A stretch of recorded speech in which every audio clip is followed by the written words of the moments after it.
তবে আশ্চর্য হওয়া লাগে, মিডিয়ার উপস্থিতি মনে হয় আপনাদের কাছাকাছি হবে।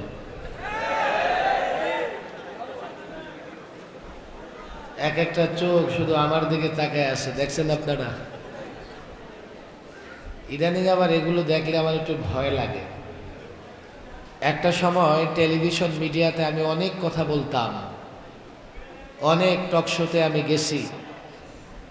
বাংলাদেশের এক এক চিহ্নিত নাস্তিকের দাঁত ভাঙার জবাব দেওয়ার জন্য আমি টেলিভিশন টক শোতে গিয়েছি একাধিকবার। এবং আমার যদ্দূর মনে আছে, কোনো নাস্তিক দাঁত নিয়ে টক শো থেকে ফেরত যেতে পারে নাই। আমি নাস্তিক মোরতাদদের ভয় পাই না, আমি আমার স্বজাতীয় ভাইদের ভয় পাই। না জানি তারা কোনো কথায় ক্ষুব্ধ হয়ে বা ভুল বুঝে উল্টাপাল্টা প্রচার করে কিনা।